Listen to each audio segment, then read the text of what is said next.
las Fuerzas Armadas. Daniela, por favor.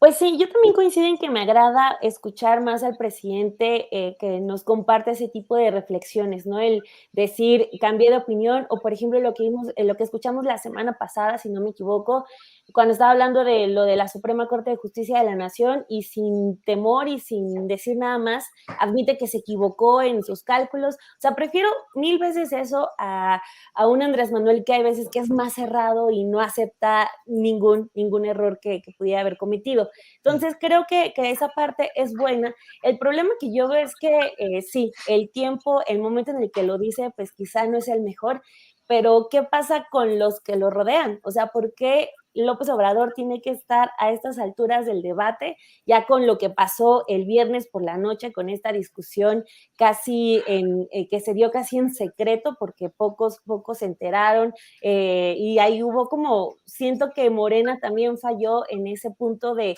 no tener una discusión tan abierta como la que hubo con la reforma eléctrica, que ahí se anunció, se dijo a la gente que estuvieran pendientes y todo.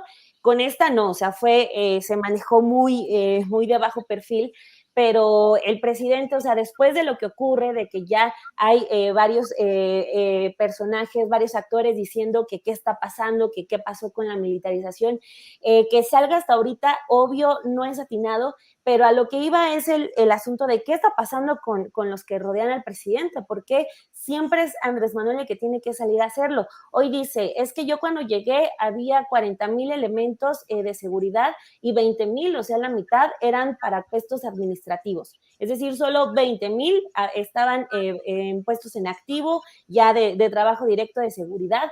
Entonces, no sé qué habrá pasado con, por ejemplo, Alfonso Durazo, que es el que llega, el primer secretario de Seguridad Pública y Ciudadana, que es algo que hemos platicado en varias ocasiones aquí, ¿no? Que es varios de los militantes de Morena que parece que llegan a un puesto público solamente para asaltar a otro.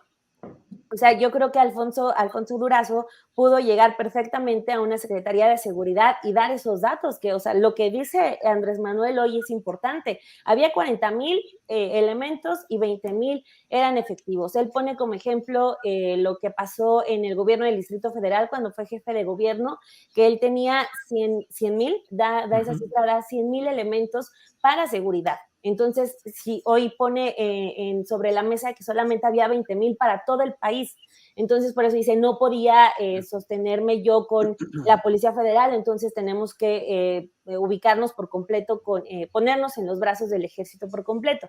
Entonces, no sé, tampoco ese tema no lo vimos con Rosa Isela. Entonces, es desafortunado porque también nos pinta un presidente que está solo, que tiene que hacer la chamba sola y después de 4 años venir a decirnos qué pasó en 2018 cuando tomó el mando de la seguridad.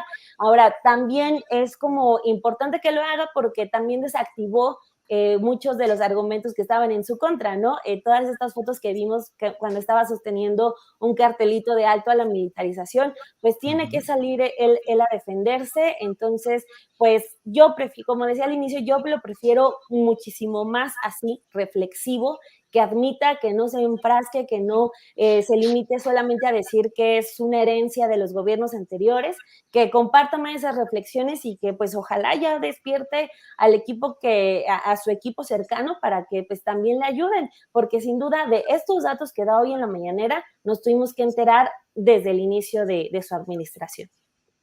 Bien, gracias, Dani.